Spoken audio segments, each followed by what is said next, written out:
Well, here we are. This is it. This is the new office. Actually, it's a little bit smaller than the last place. But that's the price that you gotta pay to have a little bit of a nicer apartment.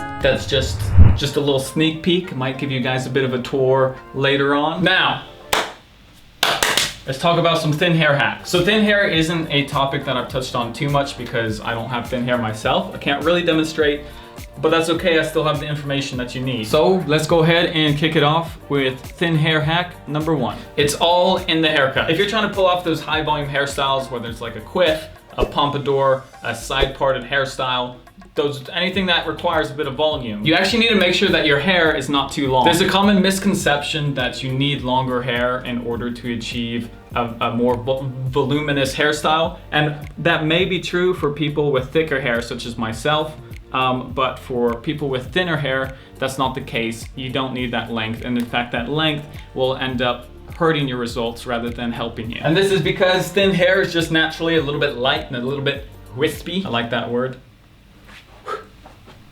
If you grow it out too long, you won't have the support that you need to keep your hairstyle up, and it'll end up flopping and dropping way sooner in the day than you would have liked. And speaking of heavy hair, this brings me to hair hack number 2. You want to avoid heavy products. Everyone loves buying products that say strong hold because you think that they're gonna give you a strong hold. I mean, I can see where you're coming from. And while it's true that there are different types of stronghold products out there, you want to make sure that you're not picking a product that is also heavy or too dense in weight. If a hair product is too heavy, all you're going to end up doing is weighing down that lightweight hair of yours. And that's not what you want to do, now is it? To give you a perfect example, Cavalier by BluMaan, which is still, I still don't have it in its updated packaging, is our heavy clay, and it's dense in weight, works well for people with thicker hair. On the other hand, we've got hybrid cream clay, which is a lighter clay. It's a lighter formula, much creamier. It'll work a lot better for people with thinner to normal hair because of its lightweight formula. It's linked in the description down below. Next up, another category that you want to take it easy on is shine products, whether these are oil-based or water-based. Products with a lot of shine in them, most notably pomades, tend to make thin hair look even thinner. And they do this by creating serious separation in your hair to the point of where you can sometimes actually see your scalp in those sections that have separated.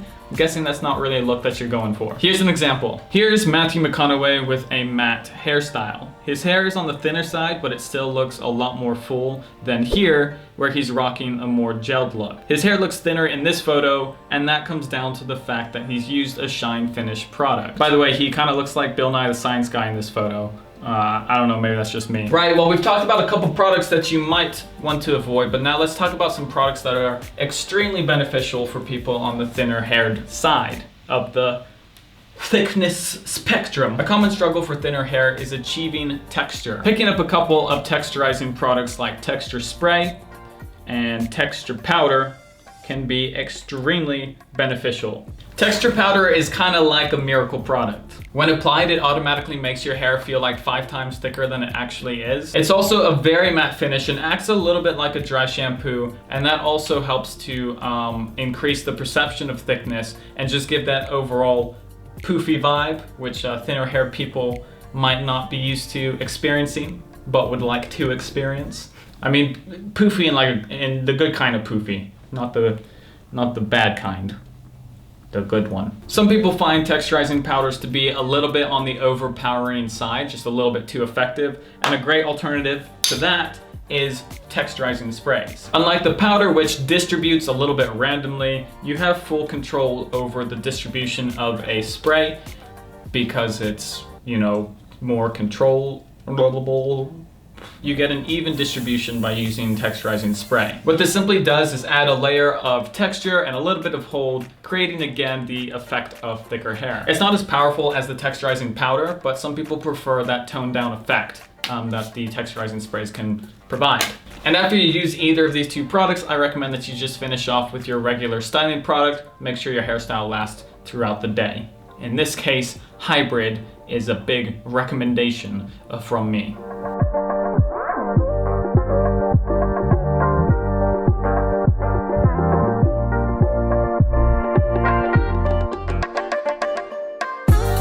Texturizing spray, texturizing powder.